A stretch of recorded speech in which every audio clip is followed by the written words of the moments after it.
Premium budget లో premium luxury villa అందిస్తుంది APR group వారి గోల్డెన్ లీవ్ విల్లాస్. ఇప్పుడే కాల్ చేసి మీ విల్లా బుక్ చేసుకోండి.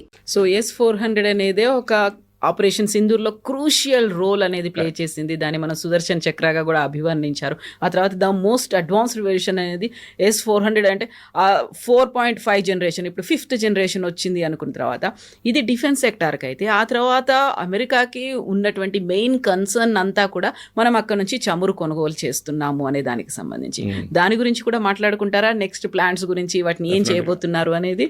ఆర్టిక్ సర్కిల్లో చాలా మటుకు గ్యాస్ అండ్ మన దగ్గర ఆయిల్ రిసోర్సెస్ ఉన్నాయి రష్యాకి. రష్యా హ్యూజ్ కంట్రీ, చాలా బాగా. ఎస్పెషలీ ఆర్టిక్ సర్కిల్లో చాలా మటుకు వాళ్ళు ప్రాస్పెక్ట్ చేయలేదు, ఇంకా డిగ్గింగ్ ఎక్కువ చేయలేదు అక్కడ. సో వాళ్ళు ఏమంటున్నారంటే కొన్ని జాయింట్ వెంచర్స్ పెట్టుకోవచ్చు, మన ONGCతో సహా జాయింట్ వెంచర్ పెట్టుకోవచ్చు. లేకుంటే any private sector Indian company Russian కంపెనీతో టైఅప్ చేసి, రాస్నెఫ్ట్ లాంటి కంపెనీ టైఅప్ చేసి, మీరు అక్కడి నుంచి ఆయిల్ తవ్వి you can drill and take the oil away. అక్కడి నుంచి ఇక్కడ ట్రాన్స్పోర్ట్ చేయడం కొంచెం కష్టం, ఎందుకంటే చాలా దూరం ఉంది. మొత్తం ఆర్టిక్ సర్కిల్ తిరిగి రావాలంటే it is very difficult. You have to come through the Suez canal or some other resource we have to find out అక్కడి నుంచి రావడానికి.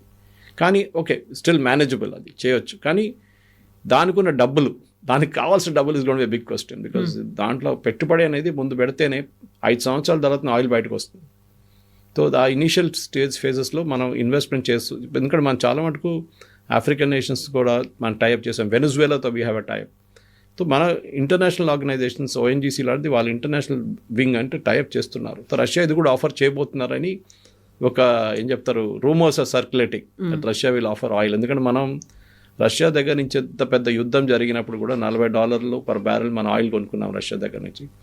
ఇంటర్నేషనల్ మార్కెట్లో $90 పర్ బ్యారెల్ నడుస్తున్నప్పుడు ప్రెసిడెంట్ బైడెన్ మోదీ గారికి ఫోన్ చేసి, మీరు ప్లీజ్ కొనుక్కోండి ఆయిల్, కొనుక్కొని రీఫైన్ చేసి మాకే అమ్మండి అని చెప్పి మనం యూఎస్కి అమ్మాం అదే ఆయిల్. అంటే రష్యన్ ఆయిల్, రష్యాని బ్యాన్ చేసింది US, కానీ మనం రష్యా దగ్గర నుంచి కొని $40 కొని తీసుకొచ్చి ఒక $50-55, $60 యూఎస్కి అమ్మాం మనం.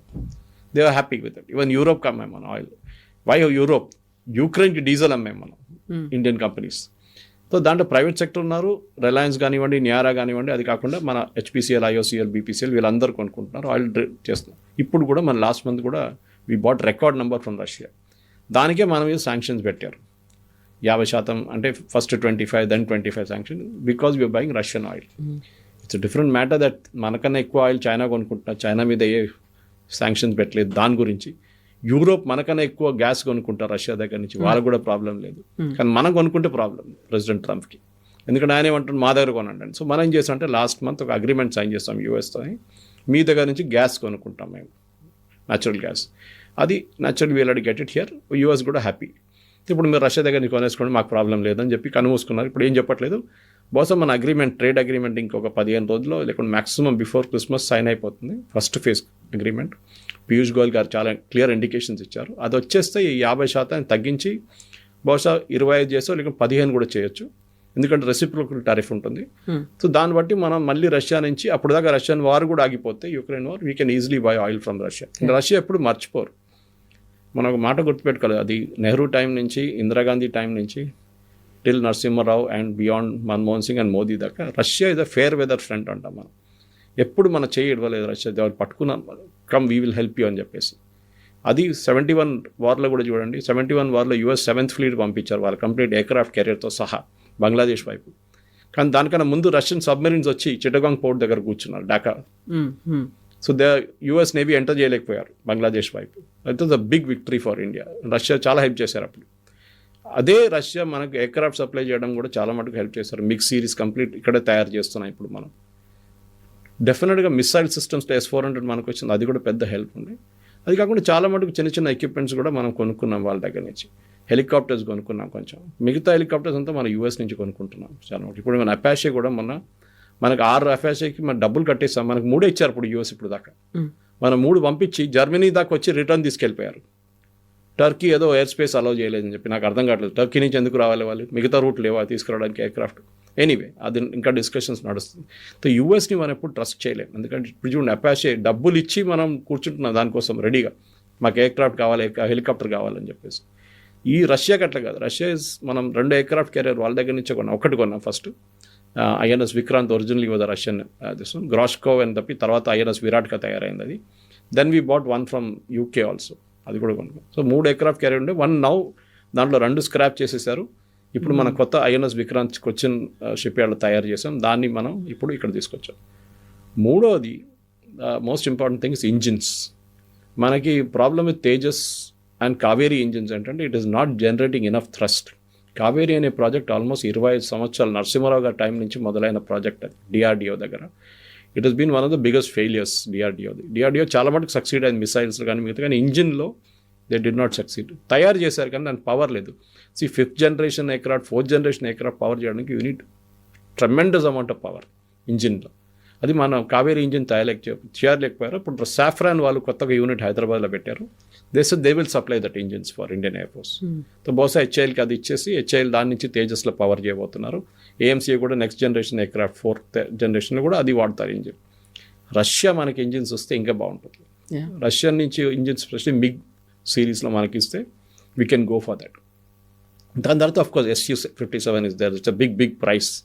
అది వచ్చేస్తే మనకు చాలా మటుకు ఇఫ్ దట్ టెక్నాలజీ ట్రాన్స్ఫర్తో వస్తే ఇట్స్ అల్టిమేట్ లాటరీ మనకి. ఈ రీసెంట్గా జరిగిన చైనాలో జరిగింది, అక్కడ మోదీని చంపాలని CIA కుట్ర పన్నింది అని, తర్వాత రష్యా అధ్యక్షుడు పుతినే సేవ్ చేశాడు, దాన్ని స్పెషల్ కార్లో కూర్చోబెట్టుకున్నారని, దాని తర్వాత జరుగుతున్నటువంటి మీటింగ్ ఆల్మోస్ట్ 4 years తర్వాత మళ్ళీ పుతిన్ మన దగ్గరికి వస్తున్నాడంటే చాలా క్రూషియల్గా ఉండబోతుంది. అందులో మోస్ట్ ఫ్రెండ్లీ స్టేట్లోనే ఈ మీటింగ్స్ అనేవి కూడా ఉండబోతున్నాయి. ఫర్దర్ డెవలప్మెంట్ కోసం, ఫర్దర్ మ్యూచువల్గా ఉండేటువంటి బెనిఫిట్స్ కోసమే ఉండబోతున్నాయని బోల్డ్ అని స్పెక్యులేషన్స్ అయితే ఉన్నాయి కదా. డెఫినెట్గా. ఎందుకంటే నేను అనుకున్న పుటిన్ గారిని 26 జనవరి చీఫ్ గెస్ట్గా పిలవాలండే. మళ్ళీ that would have given real optics అంటాం మన ఇంగ్లీష్లో. అంటే ఆయన రావడం, అక్కడ దిగడం. కాకపోతే బోల్డ్ అంతా హైలీ సెక్యూర్డ్ జోన్లో ఉంటారు కాబట్టి అంత పబ్లిక్ పరేడ్ అనేది కొంచెం కూడా కాదు, ఇంటర్నేషనల్ లెవెల్లో అది ఒక ప్రాబ్లం అవుతుంది. ఎందుకంటే అక్కడ అందరు ఎంబసీ నుంచి అందరు వచ్చి కూర్చుంటారు ఆ టైంలో. కంప్లీట్ ఢిల్లీలో ఉన్న కంప్లీట్ డిప్లొమాటిక్ కోర్, ఆస్ట్రేలియా నుంచి న్యూజిలాండ్ దాకా, US, యూరోప్ అందరు, నేటో అందరు వచ్చి అక్కడ ఉంటారు, అరబ్ కంట్రీస్. ఆ టైంలో పుటిన్ రావడం అనేది it will be a big embarrassment వాళ్ళకి. సో బహుశా అది ఉండకపోవచ్చు, but he is coming, that's a big thing. వస్తున్న మీరు అడిగిన ప్రశ్నకి అక్కడ ఈ పుటిన్ ఒక లెవెల్లో ఆలోచిస్తే ఆయనకు ఒక ఇంటర్నేషనల్ ఎంబార్గో ఉంది.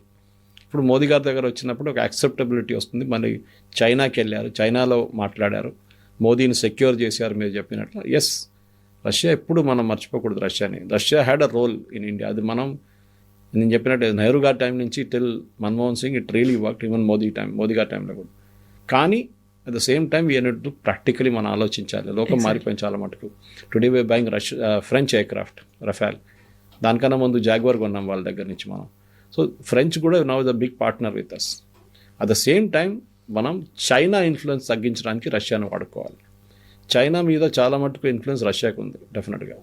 ఆ ఇన్ఫ్లుయెన్స్ని మనం రష్యాతో టైఅప్ పెట్టుకుంటే చైనా మన మీద ఉన్న అగ్రెషన్ తగ్గిస్తారా లేదా అనేది పెద్ద ప్రశ్న. ఎందుకంటే స్పెషలీ బార్డర్ ఏరియాస్లో ఉన్న థ్రెట్స్, అరుణాచల్ ప్రదేశ్ కానీ లద్దాఖ్ కానీ, అది డెఫినెట్గా దాన్ని తగ్గించడానికి, ఇంటెన్సిటీ తగ్గించడానికి రష్యాతో ఒక డిఫెన్స్ ఒప్పందం పెట్టుకుంటే బహుశా చైనా కొంచెం దిగొస్తారు అక్కడి నుంచి. అండ్ స్పెషలీ డిఫెన్స్ కోఆపరేషన్, మీరు చెప్పినట్లు రీఫ్యూయలింగ్ ఆఫ్ ఎయిర్క్రాఫ్ట్, అదొకటి డిజాస్టర్ మేనేజ్మెంట్ జరిగేటప్పుడు, భూకంపం కానీ ఫ్లడ్, కొత్త ట్రీటీ అనేది వాళ్ళు రెన్యూ చేశారు. ఈవెన్ యూఎస్తో కూడా మనకు ఆ ట్రీటీ ఉంది యాక్చువల్లీ. సో సౌదీ అరేబియాతో ఒక ట్రీటీ ఉంది మనకి. అట్లాంటి ట్రీటీస్ చాలా ఉన్నాయి. కానీ ద మోస్ట్ క్రూషియల్ ఏంటంటే రష్యాకి పోస్ట్ యుక్రెయిన్ వార్లో ఎట్లా బయటపడతారని ఇప్పుడు కూడా క్లారిటీ లేదు. ఎందుకంటే వాళ్ళు అనుకున్నారు ఒక వారంలో అయిపోతుంది అనుకని మొదలైన వార్ ఇంకప్పుడు కూడా 3 సంవత్సరాల తర్వాత ఇంకా నడుస్తుంది. సో పోస్ట్ వార్ ఎఫర్ట్ రష్యాలో చాలా మటుకు ఇన్వెస్ట్మెంట్ కావాల్సి వస్తుంది. ఇండియన్ కంపెనీస్ ఇన్వెస్ట్ చేస్తారో లేకుంటే జాయింట్ వెంచర్స్ చేస్తారో అని చూడాల్సింది మనం. యూరోపియన్ కంట్రీస్ రష్యా వైపు ఇప్పుడు వెళ్ళరు. నెక్స్ట్ 10 సంవత్సరాలు మర్చిపోండి, మ్యాక్సిమం పోలాండ్ లాంటి కంట్రీస్ పోతారు, కానీ మిగతా ఎవ్వరు అక్కడ పక్కన వెళ్ళరు రష్యా పక్కన.